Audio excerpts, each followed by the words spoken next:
Okay, hello everyone, hope so you all are doing well. हम लोग ICT का proper जो है डिटेल डिस्कशन में स्टडी कर रहे थे। ओके, जो आपका फर्स्ट पॉइंटर है आईसीटी में एब्रिविएशन वाला पार्ट, उसमें प्रीवियस क्लास में हम लोगों ने नेटवर्किंग एंड वेब पोर्टल्स के जो पॉइंट्स थे, सब पॉइंट्स वो कवर कर लिए थे। अलॉन्ग विद दैट हमने hardware interface and display start कर दिया था, जिसमें मैंने आपको यूएसबी वाला जो पार्ट है वो कंप्लीट करवा दिया था। ओके, नाउ आज की क्लास से हमें बेसिकली HDMI वाले पार्ट से स्टार्ट करना है, ठीक है। So without wasting any time हम HDMI वाले पार्ट से स्टार्ट कर देते हैं। ओके, एज प्रीवियसली सेड, यहाँ पर बेसिकली जो आपका फर्स्ट पॉइंटर है मेंशन किया हुआ है सिलेबस में, ठीक है, abbreviation related to the ICT, ठीक है। सो बेसिकली इस पार्ट में जो क्वेश्चंस फ्रेम हो चुके हैं प्रीवियस ईयर में, ठीक है, एंड अगर लेटेस्ट पैटर्न के हिसाब से देखें तो बहुत मतलब अगर हम बात करें 6-7 ईयर्स पहले UGC net forensic science paper 1 की अगर मैं बात करूं, ठीक है, तो वहां पर बेसिकली सबसे पहले तो फुल फॉर्म्स पूछे जाते थे। बट अभी के ट्रेंड के हिसाब से अलोंग विद फुल फॉर्म्स जो एप्लीकेशन वाला पार्ट है, कि अगर मैं यहाँ पर आपसे बात कर रही हूँ HDMI की, तो यहाँ पर प्रीवियस ईयर में सिर्फ फुल फॉर्म पता होने से पता चल जाता था, लेकिन नाउ अभी अगर हम करेंट ट्रेंड की बात करें तो along with the full form आपसे इसका क्या पूछा जाता है, आपसे इसकी एप्लीकेशन भी पूछा जाता है, ये कहाँ यूज होता है, इसकी एप्लीकेशन क्या है, ठीक है। MPPSC SO की बात करेंगे हम, तो क्योंकि जो पेपर है, ठीक है, पेपर आपका 2 है, वो फॉरेंसिक साइंस की वैकेंसी है, फॉरेंसिक साइंस का है, ठीक है। तो एक स्टैंडर्ड जो हम बोल सकते हैं कंपेयरिंग लेवल अगर हम यूजीसी नेट का भी लेते हैं, तो जो आपके पेपर 1 में आईसीटी का टॉपिक है, तो हो सकता है कि कुछ जो लेवल है अगर यूजीसी नेट के सिमिलर आता है, तो ये वाली चीजें फर्दर आप लोगों के लिए यूजफुल है, ठीक है। सो यहाँ पर HDMI से अब हम स्टार्ट करते हैं। चलिए, HDMI की बात करेंगे तो सबसे पहले फुल फॉर्म समझ लेते हैं HDMI का, ठीक है।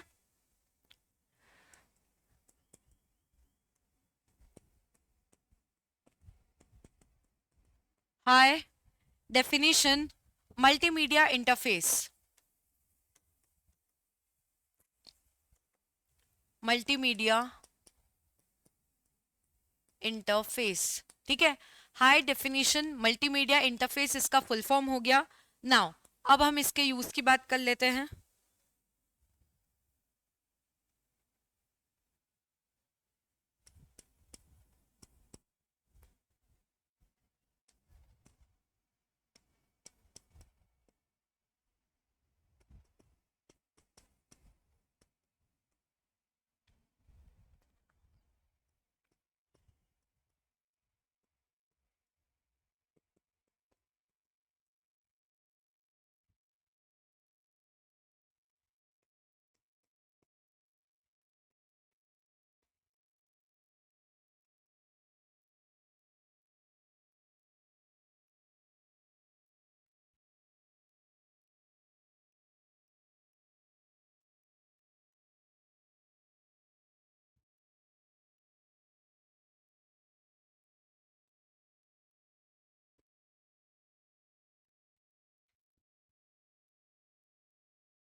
चलिए HDMI की बात कर लेते हैं। HDMI का full form high definition multimedia interface, आपको पता होना चाहिए, याद करना है।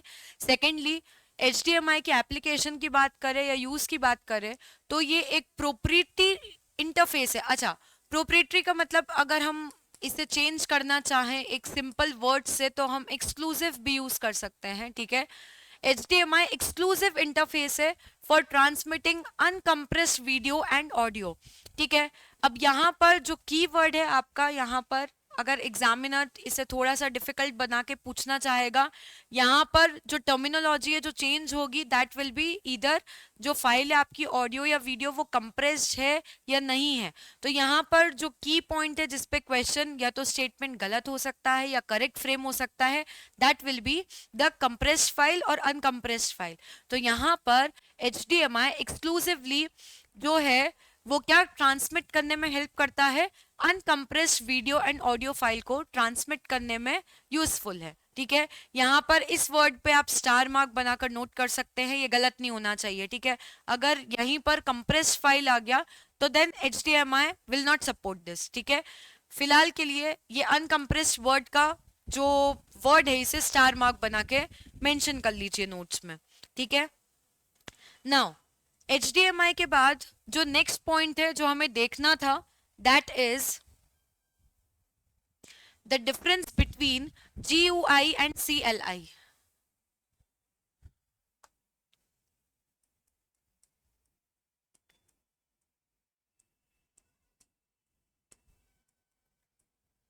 अगेन ये जो दोनों एस्पेक्ट है, सबसे पहले तो इसका फुल फॉर्म देख लेते हैं। GUI is graphical user interface.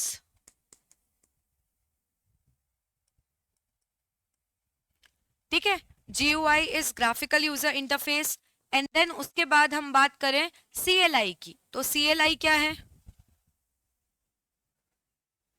CLI command line interface. ठीक है, graphical user interface and command line interface.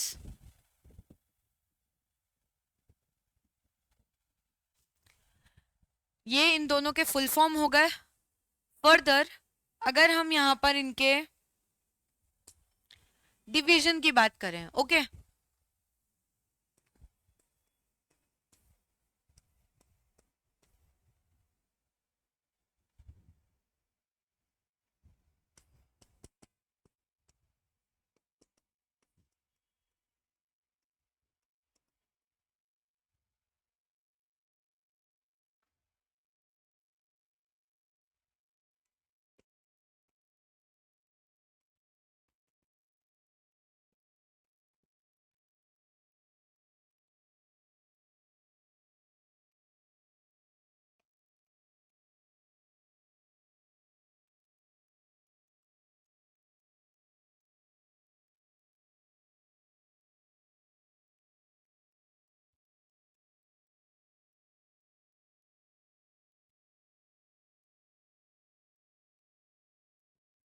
Okay यहाँ पर GUI और CLI, ठीक है, ग्राफिकल यूजर इंटरफेस, यहाँ पर फुल फॉर्म से क्लियर हो रहा है। ग्राफिकल मतलब समवेयर रिलेटेड टू आइकन्स। ठीक है, तो यहाँ पर GUI में विजुअल इंटरेक्शन होता है। अच्छा, यहाँ पर GUI और CLI की अगर हम बात कर रहे हैं, फर्स्ट पॉइंट हाईली इंपॉर्टेंट कि आप लोगों को इनका फुल फॉर्म पता होना चाहिए।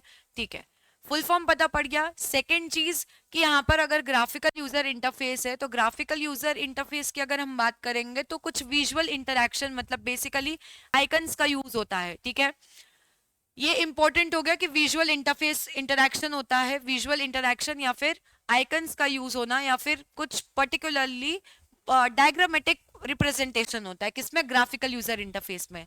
ये हो गया सेकेंड पॉइंट।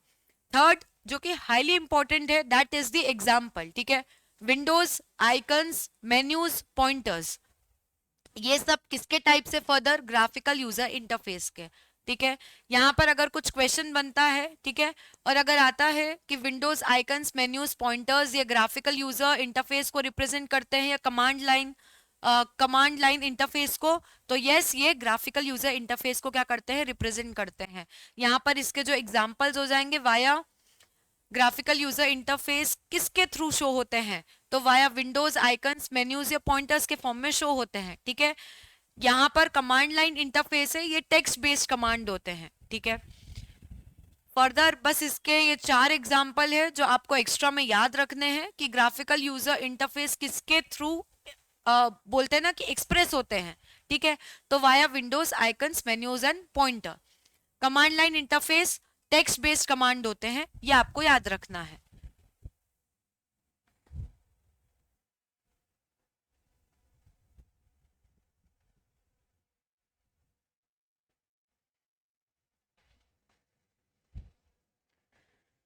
ओके, यहां तक अगर क्लियर हो गया है, देन मैंने आपको प्रीवियस क्लास में चार्ट बनवाया था, ठीक है। जब मैंने आपको चार्ट बनवाया था तब मैंने आपको हेडिंग लिखवाई थी, hardware interface and displace. Okay, जब मैंने आप लोगों को वो हेडिंग पर्टिकुलरली लिखाई थी, उस हेडिंग के अंडर मैंने आप लोगों को लिखाया था USB, HDMI, then this GUI versus CLI, and last heading थी हमारी static RAM versus dynamic RAM. ठीक है, यहां तक अगर आपका graphical user interface and command line interface अगर क्लियर है यहां तक, then comes our next part, that is the static RAM and dynamic RAM. अब अगेन जो बिल्कुल बेसिक पार्ट है रैम का, वो अगर आप लोग बोलेंगे तो हम कवर कर लेंगे बाद में, अदरवाइज अगर बिल्कुल एग्जाम ओरिएंटेड,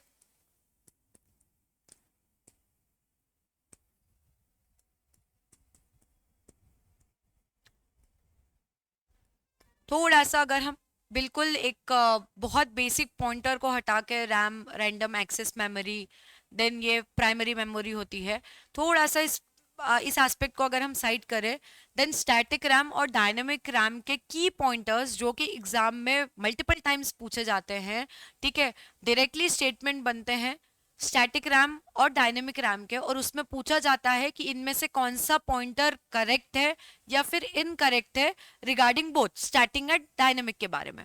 ठीक है, तो यहाँ पर आपको पता होना चाहिए कि स्टैटिक और डायनेमिक में बेसिकली कौन कौन से जो पॉइंटर्स है वो आएंगे। ठीक है, क्योंकि इसी में क्या होगा, इसी में बेसिकली डायनेमिक के कुछ पॉइंट स्टैटिक में डाल देंगे और स्टैटिक के कुछ पॉइंट डायनेमिक में डाल के क्या कर देंगे, स्टेटमेंट गलत फॉर्म कर देंगे। तो यहाँ पर करेक्ट फॉर्म करते आना चाहिए। ठीक है, जो कैरेक्टरिस्टिक्स है वो फर्दर पता होनी चाहिए।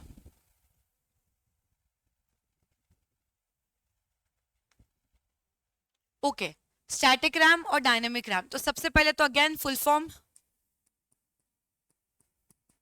Static random access memory,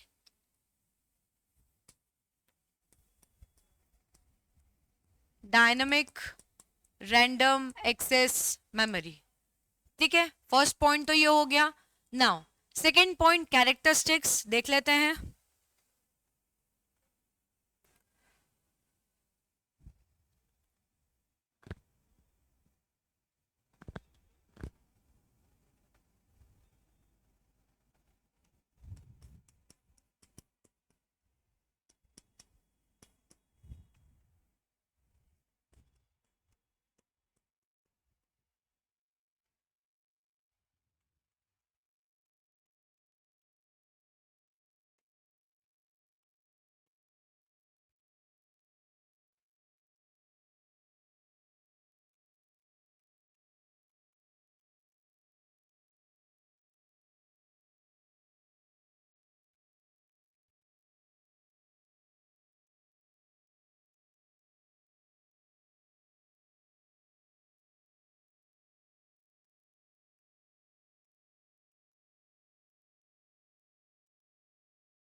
Okay, Arvind asked a question like HDMI cable and okay, just a minute, Arvind, आपका question।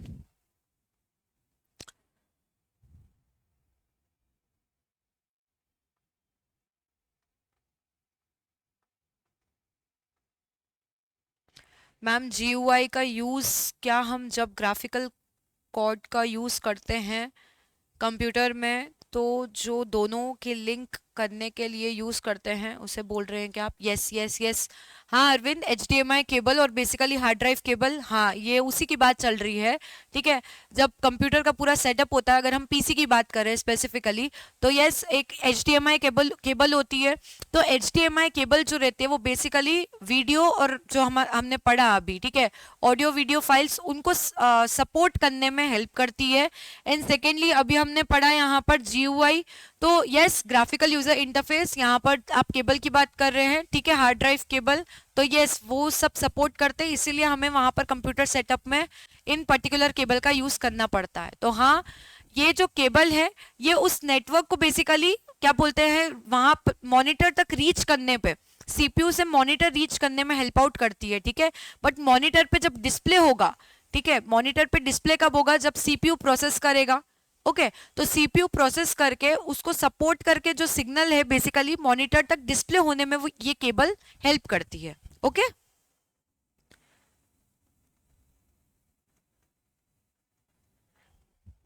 यहाँ पर मैंने कुछ पॉइंट,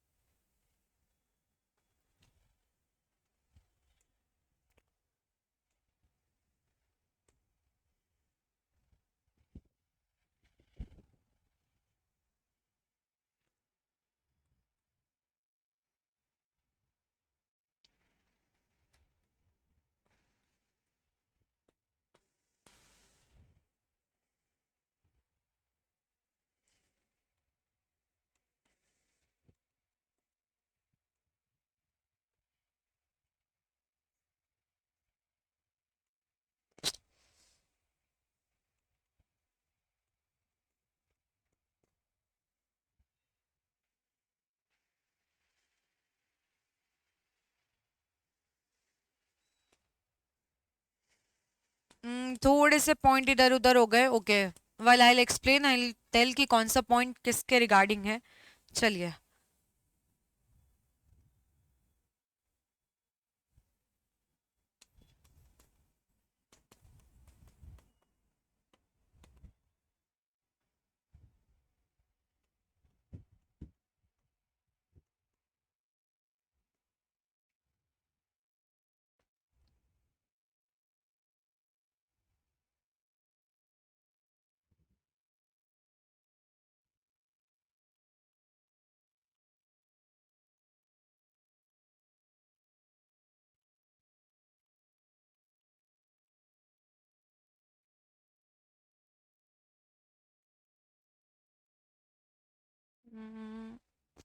यहाँ पर फोर्थ पॉइंट था ना। चलिए पहले मैं इतना एक्सप्लेन कर देती हूँ, देन आई मूव फॉरवर्ड। ठीक है, ओके अरविंद, क्लियर है, चलिए बढ़िया। स्टैटिक रैम और डायनेमिक रैम देख लेते हैं हम। बेसिकली रैम जो है random access memory, primary memory consider की जाती है। ठीक है, जब मैंने आपको पूरा चार्ट बनवाया था, registers, cache memory, then main memory, main memory में जो आते हैं वो आते हैं हमारे रैम आता है। ठीक है, अब रैम की अगर हम बात करें फर्दर, जो रैम है वो टू कैटेगरीज का होता है, टू टाइप्स का होता है। ठीक है, एक होता है स्टैटिक रैम और एक होता है डायनेमिक रैम। ठीक है, अब रैम का फुल फॉर्म हो गया, ये रैम प्राइमरी मेमोरी है, रैम वॉलेटाइल है। ठीक है, ये हो गए थोड़े बिल्कुल बेसिक क्वेश्चन। अब एग्जामिनर है वो ये बेसिक क्वेश्चन नहीं पूछता एग्जाम में, ये सबको पता है। अब जो फर्दर रैम के टाइप्स है, that is the static RAM and dynamic RAM. अब जब क्वेश्चन बनते हैं तो फर्दर अब इनकी कैरेक्टरिस्टिक्स पे क्वेश्चन बनते हैं। ठीक है, समझ लेते हैं कैसी कैरेक्टरिस्टिक्स है। फर्स्ट पॉइंट तो हमारा क्लियर है, that is the full form static RAM and dynamic RAM. First point clear हो गया। अब सेकेंड पॉइंट में ये है दैट स्टैटिक रैम को फ्लिप फ्लॉप मेमोरी भी बोलते हैं। ठीक है, यहाँ पर फ्लिप फ्लॉप जो है वो यूज होता है, तो फ्लिप फ्लॉप मेमोरी भी बोलते हैं किसको, स्टैटिक रैम को। एंड डायनेमिक रैम में क्या यूज होते हैं, कैपेसिटर्स यूज होते हैं। ठीक है, यहाँ पर स्टैटिक रैम को फ्लिप फ्लॉप मेमोरी, बिकॉज यहाँ पर फ्लिप फ्लॉप अगेन अभी मैं फिलहाल के लिए उसके स्ट्रक्चर पे नहीं जा रही हूँ। ठीक है, फ्लिप फ्लॉप मेमोरी बोलते हैं स्टैटिक रैम को। ठीक है, यहाँ पर डायनेमिक रैम में कैपेसिटर्स यूज होते हैं, ये एक डिस्टिंक्शन का पॉइंट है। ठीक है, अब यहाँ पर जो स्टैटिक रैम है, स्टैटिक रैम कंपैरेटिवली कैसी होती है, फास्टर होती है as compare to the dynamic RAM.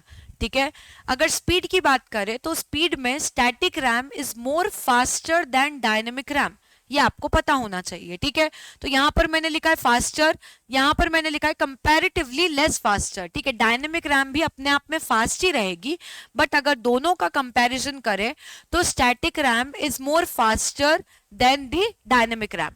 ठीक है, अब ये हो गया फास्टर वाला पॉइंट। नाउ नेक्स्ट यहां पर स्टैटिक रैम की बात करेंगे तो स्टैटिक रैम में आ जाएगा नो रिफ्रेश रिक्वायर। ठीक है, यहां पर आ जाएगा no refresh require. Dynamic RAM में ऑन द अदर हैंड क्या आ जाएगा, रिक्वायर पीरियोडिक रिफ्रेश। ठीक है, अब बेसिकली रिक्वायर पीरियोडिक रिफ्रेश जो होती है, स्क्रीन जो होती है वो क्या होती है, टाइम टू टाइम रिफ्रेश होती है। ठीक है, रिफ्रेश रेट होता है, ठीक है, किसी का ज्यादा होता है किसी का कम होता है। ठीक है, अब यहाँ पर जो स्टैटिक रैम होती है वहां पर जो रिफ्रेश रेट है या नो रिफ्रेश रिक्वायर्ड रहता है किसमें, स्टैटिक रैम में।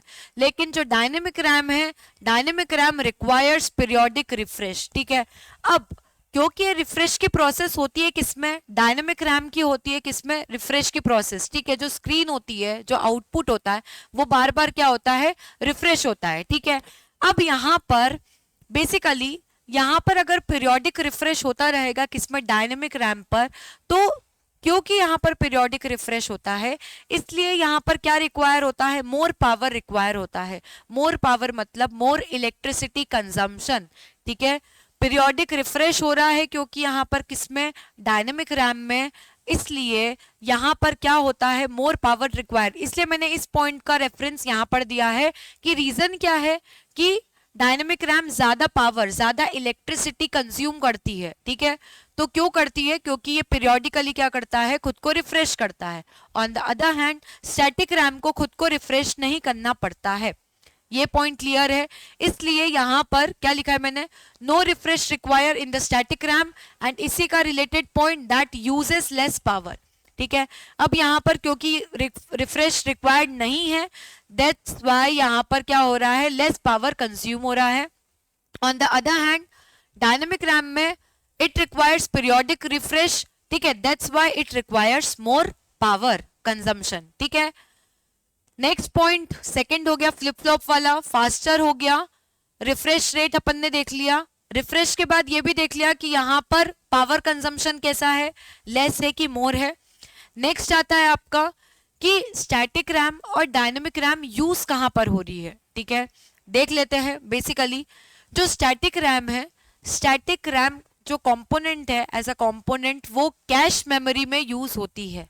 ठीक है, अब ये बेसिकली जो पूरा डिवाइस रहता है उस डिवाइस में स्टैटिक रैम का एक पार्ट रहता है और डायनेमिक रैम का एक पार्ट रहता है। ठीक है, स्टैटिक रैम की बात करें तो स्टैटिक रैम किसको कॉन्स्टिट्यूट करती है, कैश मेमोरी। हमने देखा था जब हमने ये पिरामिड पढ़ा था, सबसे ऊपर क्या आ जाते हैं, सीपीयू रजिस्टर आ जाते हैं। ठीक है, सेकंड में हमने क्या देखा था, कैश देखा था। अब इस कैश के बाद हमने थर्ड लेवल क्या देखा था, हमारी प्राइमरी मेमोरी, मेन मेमोरी। ठीक है, जो कि आ जाएगी आपकी रैम। ठीक है, अब कैश मेमोरी में कौन कॉन्स्टिट्यूट कर रहा है, तो कैश मेमोरी में आ जाएगी आपकी स्टैटिक रैम और मेन मेमोरी में क्या आ जाएगी आपकी डायनेमिक रैम। ठीक है, ये वाला पॉइंट यहां पर मेंशन करा है कि जो स्टैटिक रैम है वो एज अ कैश मेमोरी क्या होती है, यूज होती है। तो स्टैटिक रैम कैश में यूज हो गई। देन यहां पर क्या लिखा है, as a main memory use होती है डायनेमिक रैम। जो पिरामिड मैंने आपको प्रीवियस क्लास में बताया था, यहां पर ये वाला जो ऑर्डर है, यहां पर प्राइमरी मेमोरी मैंने आपको बताया था, यहां पर आ जाएगा आपका डायनेमिक रैम, इसके ऊपर कैश था तो कैश में आ जाएगा आपका स्टैटिक रैम, और फर्दर जो टॉप पे आएगा वो आ जाएंगे आपके रजिस्टर्स। ठीक है, जो कि कौन कॉन्स्टिट्यूट करता है, बेसिकली सीपीयू। तो CPU registers, cache memory, cache में आ जाएगा स्टैटिक रैम, थर्ड में आ जाएगा आपका मेन मेमोरी, मेन मेमोरी में आ जाएगा dynamic RAM, and fourth part में आ जाएगा आपका सेकेंडरी मेमोरी। ठीक है, चलिए क्या यहां तक सबको क्लियर है।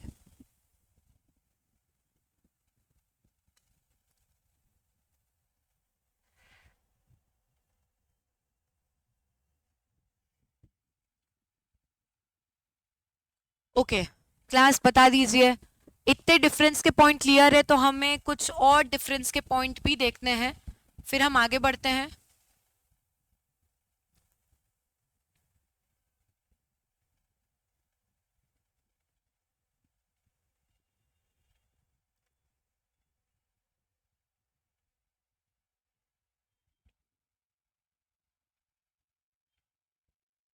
ओके, अगर यहाँ पर आई गॉट की क्लियर है, ठीक है, Irbaz, Arvind, they gave me answer कि मैम क्लियर है, लेकिन मुझे एक डाउट है, मुझे एक डाउट है।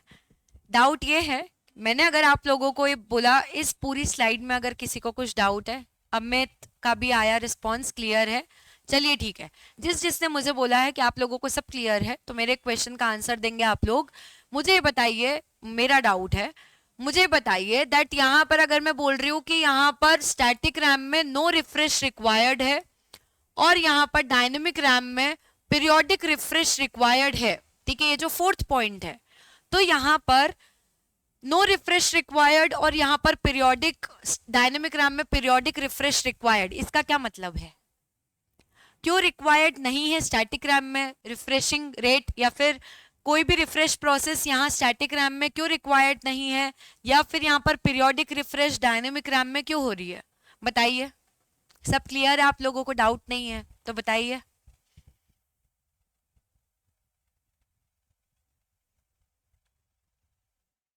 बाकी सब भी?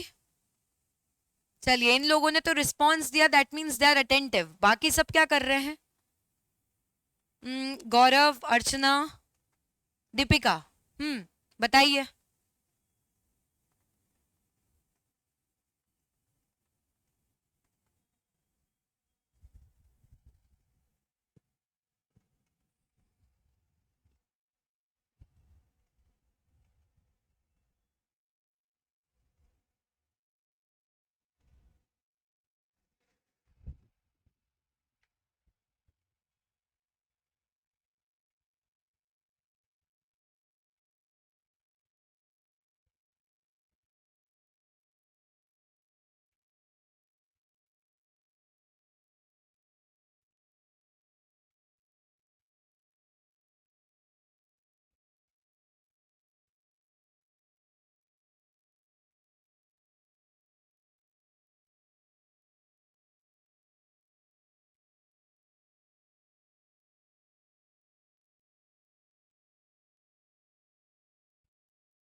चलिए बताइए कि I got some answers, just a minute. Okay, Irbaz gave answer that dynamic में रिफ्रेश इसलिए रिक्वायर्ड है क्योंकि वो टाइम टू टाइम सेव करता है मैम, ताकि कोई चीज़ लॉस ना हो पावर कट होने पर, एंड मेन मेमोरी में सेव हो। गौरव, मेमोरी ज़्यादा और एक्सपेंसिव इसलिए नहीं? गौरव, ये तो इनकरेक्ट रीज़न है।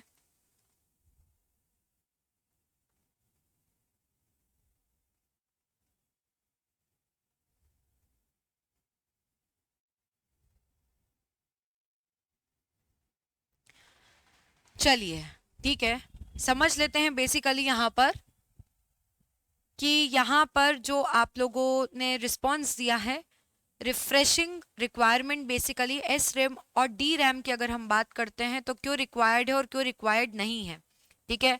अगर मैंने आप लोगों को बोला स्टैटिक रैम का कि स्टैटिक रैम में नो रिफ्रेश रिक्वायर्ड है, तो वो क्यों है? बिकॉज यहाँ पर बेसिकली कोई चार्ज लीक नहीं कर रहा है। अच्छा, मैं एक बार इसका जो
चलिए, ओके। अरविंद, कैश मेमोरी अपनी कैपेसिटी के according memory save and last में डिलीट करती है, इसलिए रिफ्रेश करना पड़ता है लाइक कंप्यूटर पर। ओके, चलिए देख लेते हैं बेसिकली यहाँ पर क्या हो रहा है। मैंने आप लोगों से बोला एस रैम में, स्टैटिक रैम में बेसिकली रिफ्रेश रिक्वायर्ड नहीं है, ठीक है। यहाँ पर मैंने एक कैच के लिए पॉइंट लिखा है। कैच मतलब बेसिकली याद करने के लिए, कैच वाला बोला है मैंने, CATCH कैच बोला है, ठीक है। कैच के लिए रिलेट करने के लिए जो पॉइंट है वो मैंने यहाँ पर कैश लिखा है। अब मैंने यहाँ पर कैश मेमोरी इसलिए लिखा है कि बेसिकली जब अगर हम पिरामिड भी देखें, अगर हम कंप्यूटर में भी देखें, तो कैश मेमोरी कब तक काम करती है। अगर मैंने पर्टिकुलरली एक एग्जांपल लेते हैं हम लोग कि कोई पर्सन है, वो कंप्यूटर पे काम कर रहा है, एट द सेम टाइम वो कैलकुलेटर यूज कर रहा है, ठीक है, कोई मल्टीमीडिया ऐप यूज कर रहा है, नोटपैड यूज कर रहा है, वर्डपैड यूज कर रहा है, मल्टीपल 4 5 6 एप्स जो है वो यूज कर रहा है, ठीक है। वहां पर जो भी इंफॉर्मेशन है जो साइड बाय साइड चल रही है, जो प्रोसेस हो रही है, ठीक है, कोई कंटेंट डाउनलोड कर रहा है, कोई कंटेंट अपलोड कर रहा है, ठीक है, अलग अलग चीजों पर, तो यहाँ पर जो प्रोसेस साइमल्टेनियसली चल रही है वो सबकी सब कहाँ पर स्टोर होंगी, कैश मेमोरी में स्टोर होगी, ताकि बार बार जो है क्या ना करना पड़े, मेन मेमोरी से इंफॉर्मेशन ना रिट्राइव करना पड़े। कैश मेमोरी का मेन यूज क्या होता है, ताकि टाइम कम लगे और प्रोसेसिंग स्पीड जो है वो ज्यादा हो जाए, ठीक है। एक बार सिस्टम ऑफ हो गया, अब क्या कैश मेमोरी में कोई इंफॉर्मेशन हमारी स्टोर रहती है? अगेन अगर वो सिस्टम स्विच ऑफ करके स्विच ऑन करेगा और अब वो उस टाइम पर न्यू एप्लीकेशंस ओपन करके न्यू वर्किंग करेगा, उस टाइम पर कुछ इंटरमीडिएट इंफॉर्मेशन जो है वो अलग होगी, तो यहाँ पर कैश में कुछ फर्दर न्यू डिटेल स्टोर होगी, राइट। यहाँ पर बेसिकली नो रिफ्रेश नीडेड। क्यों नीड नहीं रहता है बेसिकली, क्योंकि यहाँ पर जो डेटा है वो सिर्फ तब तक के लिए रिटेन रहता है, कहाँ पर, कैश मेमोरी में, तब तक रिटेन रहेगा as long as power is supply. Cache memory अगर इससे भी याद नहीं रह रहा है स्टैटिक रैम से, अगर ये पॉइंट याद नहीं रह रहा है, तो हम स्टैटिक पॉइंट का रिलेशन लगाएंगे किससे, कैश से, और हम कैश का रिलेशन लगाएंगे इस पॉइंट से कि बेसिकली कैश मेमोरी में कोई भी डेटा है या कोई भी इंफॉर्मेशन है वो कब तक रिट्राइव कर रही है, वो तब तक ही रिट्राइव करती है जब तक वो पर्सन बेसिकली वो काम करता है। कैश मेमोरी का मेन यूज क्या होता है कि अगर हम देखें तो ये यहां पर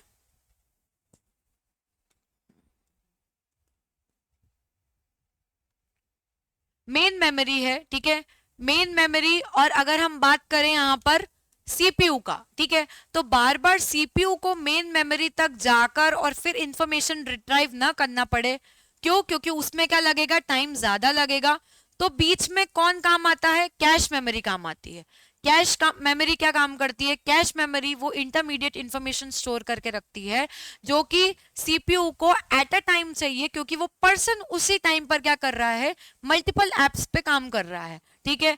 तो यहाँ पर सीपीयू क्या करता है, बार बार मेन मेमोरी से इंफॉर्मेशन न लेते हुए क्या करता है, कैश से इंफॉर्मेशन का आदान प्रदान कर लेता है।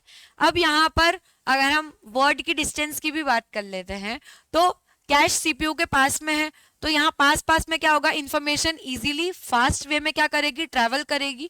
तो जो आउटपुट है उसका टाइम क्या हो जाएगा, कम हो जाएगा, लेस टाइम में मोर आउटपुट मिल जाएगा।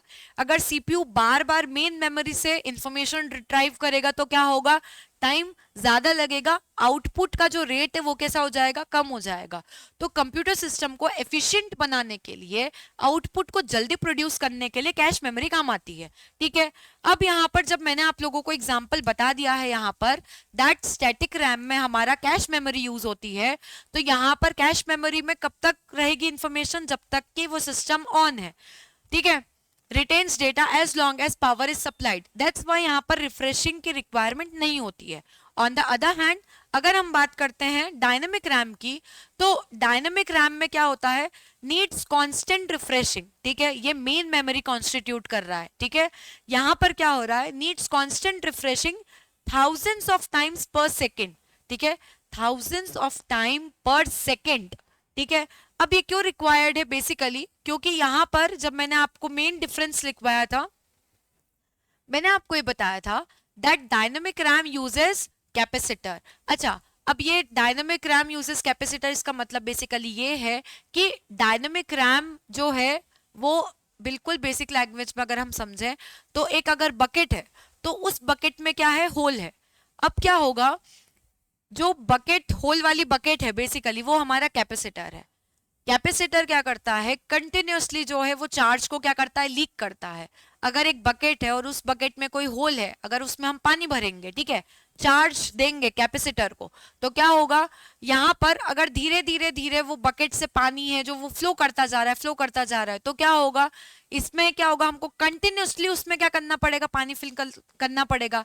अदरवाइज अगर हम नहीं करेंगे तो क्या होगा, एक टाइम बाद जो बकेट है वो क्या हो जाएगी, एम्प्टी हो जाएगी। सिमिलरली यहाँ पर डायनेमिक रैम में क्या यूज होते हैं, कैपेसिटर्स यूज होते हैं। ये कैपेसिटर को आप रिलेट कर सकते हो होल वाली बकेट से, ठीक है। ये क्या करते हैं बेसिकली, ये जो कैपेसिटर्स रहते हैं, ये कैपेसिटर्स जो रहते हैं ये क्या करते हैं, चार्ज को लीक कर देते हैं, ठीक है।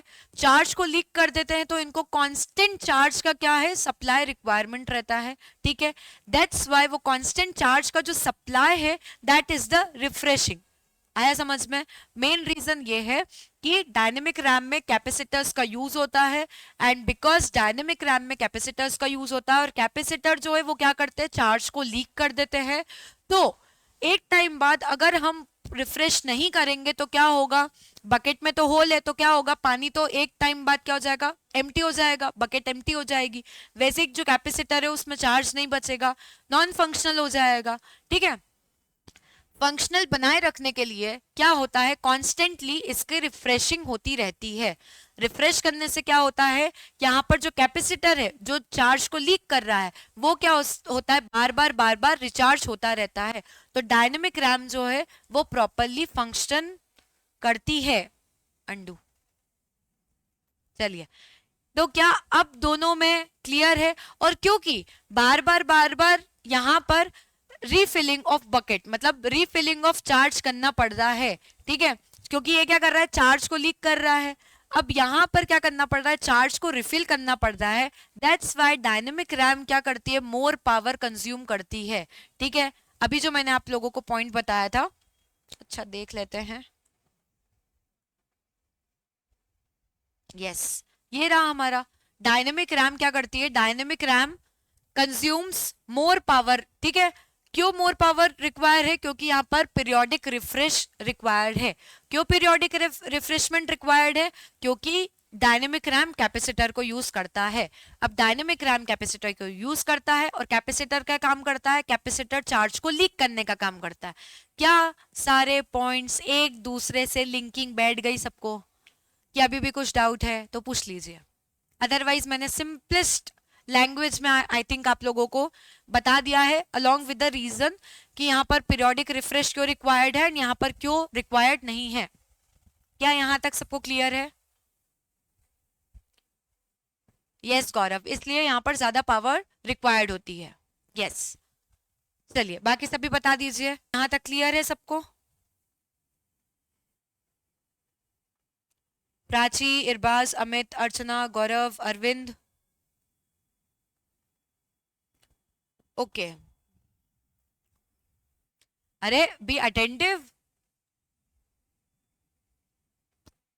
चलिए, Gaurav clear, Prachi yes ma'am clear, Irbaz clear, okay, ठीक है। तो basically a kind of link chain है, आपको याद रखनी है, एक चीज दूसरी चीज से लिंक्ड है यहाँ पर, तो वही चेन है जो मैंने आप लोगों को समझाने की कोशिश करी। क्लियर है? वेल एंड गुड, ठीक है। अमित ओके क्लियर है।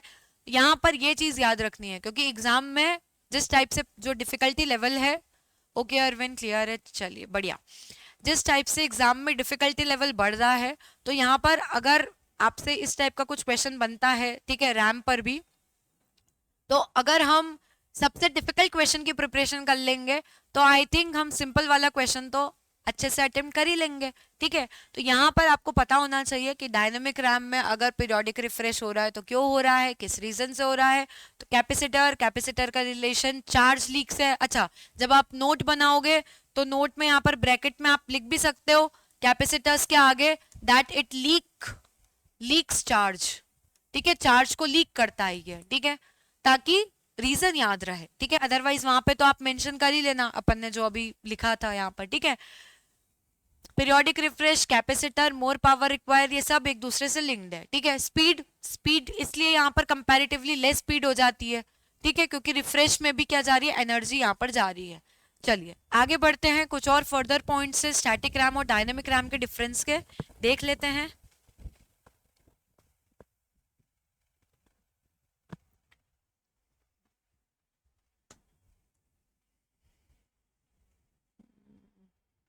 चलिए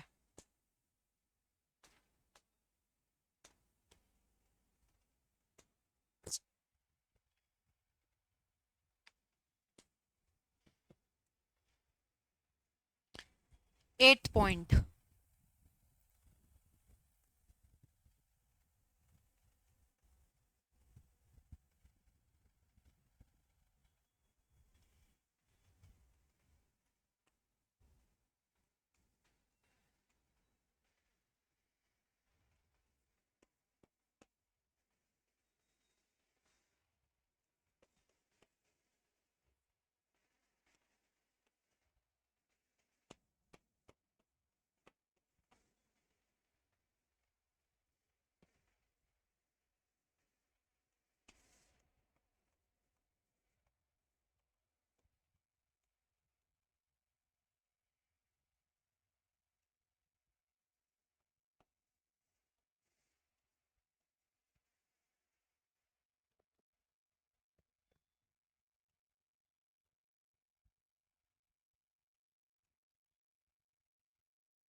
चलिए ये वाला पॉइंट एक बार डिस्कस कर लेते हैं, देन फर्दर विल मूव। चलिए यहाँ पर मैंने लिखा है स्टैटिक रैम में that it uses L1, L2 and L3। अब बेसिकली जिसे पता है, जिसे याद है, उसके लिए वेल एंड गुड, और जिसे नहीं याद है उसके लिए ठीक है, एक again reminder point, revision point. यहाँ पर स्टैटिक रैम है वो L1, L2, L3 यूज करती है। अब ये L1, L2 और L3 क्या है, किसी को याद है, हमने पढ़ा था L1, L2, L3।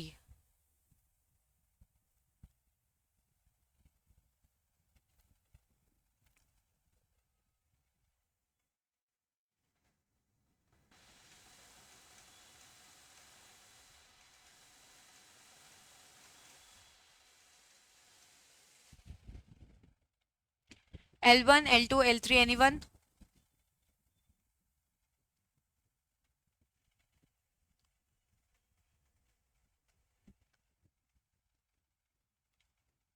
Yes Archana, correct.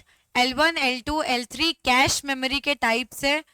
यहाँ पर मैंने आप लोगों को जब लिखाया हुआ है दैट यहाँ पर स्टैटिक रैम कैश मेमोरी को कॉन्स्टिट्यूट कर रही है, तो फर्दर अगर यस प्राची करेक्ट, तो अगर क्वेश्चन बनता है तो ऐसा भी बन सकता है दैट स्टैटिक रैम क्या यूज करती है, L1, L2, L3 यूज करती है कि नहीं करती है। तो ये करेक्ट है अपने आप में, क्योंकि स्टैटिक रैम कैश मेमोरी को कॉन्स्टिट्यूट करती है और L1, L2, L3 further cash के ही टाइप्स है, ठीक है। जिस टाइप से अभी का जो लेटेस्ट पैटर्न चल रहा है क्वेश्चन पूछने का, तो डायरेक्ट क्वेश्चन तो नहीं आ रहे हैं, इस टाइप के कुछ टिपिकल क्वेश्चंस जो है वो फ्रेम हो रहे हैं। तो हमें इसी टाइप के क्वेश्चन के लिए प्रिपेयर रहना है, ठीक है, ताकि जब कट ऑफ डिसाइड होती है तो इस टाइप के क्वेश्चन काफी अच्छा खासा रोल प्ले करते हैं, ठीक है। तो हमें पता होना चाहिए इस टाइप के क्वेश्चन गलत नहीं जाने चाहिए, ठीक है। यहाँ पर बेसिकली स्टैटिक रैम जो है वो कैश मेमोरी को कॉन्स्टिट्यूट कर रही है, L1, L2, L3 further cash के ही टाइप्स है। तो अगर आ जाता है static RAM L1, L2, L3 को यूज करती है, तो यस करती है, क्योंकि ये कैश मेमोरी के सब टाइप्स है। Okay, on the other hand dynamic RAM की अगर हम बात करते हैं, तो डायनेमिक रैम में यहाँ पर आता है that it uses main system memory. जब भी पर्टिकुलरली कोई भी अगर आप कंप्यूटर लेने जाते हैं, अच्छा कंप्यूटर छोड़िए, अगर फोन भी लेने जाते हैं तो फोन में आपको बोला जाता है कि इसकी मेन मेमोरी कितनी है, ठीक है। सिमिलरली अगर कोई पीसी की बात करे, कंप्यूटर की बात करे, तो जो सीपीयू रहता है बेसिकली, तो सीपीयू में भी पूछा जाता है कि बेसिकली आपको कितना रैम रिक्वायर्ड है, ठीक है। तो यहाँ पर it uses dynamic RAM uses main system memory, for example 8 GB, 16 GB, 32 GB, जो आपके कंप्यूटर की या पीसी की जो मेन मेमोरी रहती है, ठीक है, वो कॉन्स्टिट्यूट करता है कौन? Dynamic RAM. कैश मेमोरी को कौन कॉन्स्टिट्यूट करता है? आपका static RAM. L1, L2, L3 कौन यूज करता है? स्टैटिक रैम, ठीक है। इसके अलावा एक और चीज, यहां पर मैंने आपको कैपेसिटर्स लिखवाया है, फ्लिप फ्लॉप के साथ आप यहां पर ट्रांजिस्टर्स मेंशन कर लीजिए, ठीक है, ट्रांजिस्टर्स। तो यहां पर स्टैटिक रैम ट्रांजिस्टर यूज करती है और जो डायनेमिक रैम है वो कैपेसिटर्स यूज करती है, ठीक है। डायनेमिक रैम कैपेसिटर्स यूज करती है, ये तो हमने देख लिया। यहां पर मैंने स्टैटिक रैम में आपको फ्लिप फ्लॉप लिखवाया है, फ्लिप फ्लॉप का ही अदर नेम ट्रांजिस्टर है, तो आप यहां पर ट्रांजिस्टर मेंशन कर लो, ठीक है।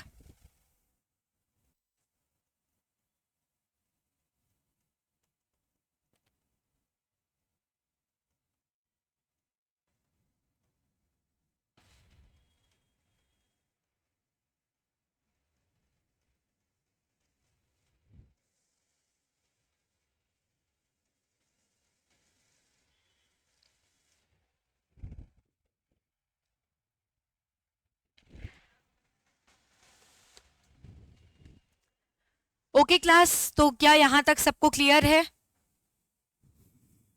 और any doubts related to today's class तो आप लोग पूछ लीजिए।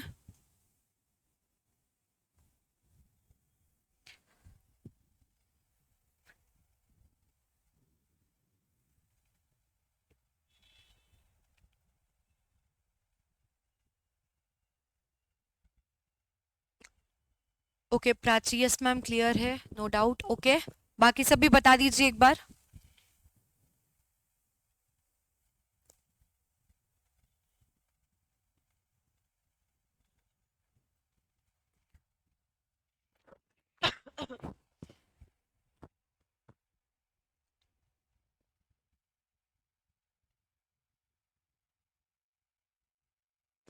अरविंद मैम डायनेमिक रैम के अरविंद डायनेमिक रैम जो है वो बेसिकली आपके कंप्यूटर की मेन मेमोरी जो है उसको कॉन्स्टिट्यूट करती है, ठीक है।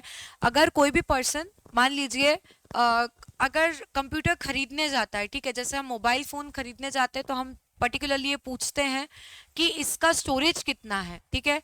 तो जो भी शॉप ओनर रहते हैं या जो भी पर्सन रहता है जो आपको दिखा रहा है, वो बोलता है कि ये आपका 16 GB का फोन है, ये आपका 32 GB है, ठीक है, इसका स्टोरेज साइज इतना है, ठीक है। तो यहाँ पर जो डायनेमिक रैम है, डायनेमिक रैम बेसिकली आपका जो मेन मेमोरी है, ठीक है, जो सिस्टम है उसमें without any secondary storage device का यूज करे बिना, ठीक है, जो मेमोरी कार्ड है उसका यूज करे बिना जो जितना अमाउंट ऑफ फाइल्स या डेटा आप अपने फोन पे स्टोर कर सकते हो, जो मेन मेमोरी होती है, वो आपकी डायनेमिक रैम कॉन्स्टिट्यूट करती है, ठीक है। पर्टिकुलरली इसका नेम ये मेन सिस्टम मेमोरी ही बोला जाएगा इसको, ठीक है। ओके बस क्लियर, बाकी सब भी बता दीजिए, ठीक है। अरविंद क्लियर है ये? एज सच अगर डायनेमिक रैम का पूछा जाए तो डायनेमिक रैम जो है वो मेन सिस्टम मेमोरी कॉन्स्टिट्यूट करेगा, ठीक है। अमित क्लियर है मैम, ओके चलिए, होप सो बाकी सबको भी क्लियर होगा एंड अरविंद आपका डाउट भी क्लियर हो गया होगा, ठीक है। चलिए, अब यहाँ तक हमने बेसिकली अगर हम हमारा जो चार्ट है जो मैंने आप लोगों को बनवाया था इनिशियल क्लास में, तो जो हमारा सेकंड पॉइंटर है that is the hardware interface and display, ठीक है। उसमें मैंने आपको यूएसबी कल की क्लास में, अलोंग विद दिस मैंने आपको HDMI, GUI वर्सेस CLI, ठीक है, graphical user interface versus command line interface, और static RAM versus dynamic RAM जो है वो मैंने आपको आज एक्सप्लेन कर दी है आज की क्लास में। अब फ्रॉम टुमारोज क्लास जो मैंने थर्ड पॉइंट आपको मेंशन करवाया था, data security plus web terminology, ठीक है, जिसकी फर्दर सब हेडिंग हमारा URL, मैक, IP एड्रेस, ठीक है, VPN, ये सब रहेगा। तो ठीक है, ये मैं आपको नोट डाउन करवा दूंगी along with the heading and उसके बाद हम फर्दर इन्हें डिटेल में पढ़ेंगे, ठीक है। मैम मेमोरी कार्ड किसका एग्जांपल है? मेमोरी कार्ड आपका सेकेंडरी स्टोरेज में आएगा, ठीक है। जितने भी हार्ड डिस्क हो गई, पेन ड्राइव्स हो गई, ठीक है, SSG हो गया, या फिर इसके अलावा आपका ये मेमोरी कार्ड हो गया, ये सब सेकेंडरी स्टोरेज डिवाइस है, ठीक है। ओके अरविंद, तो फर्दर कल की क्लास में हम मिलते हैं data security plus web terminologies के साथ। चलिए तब तक keep learning, have a great day all of you, ठीक है। चलिए bye class and thank you for listening me so patiently.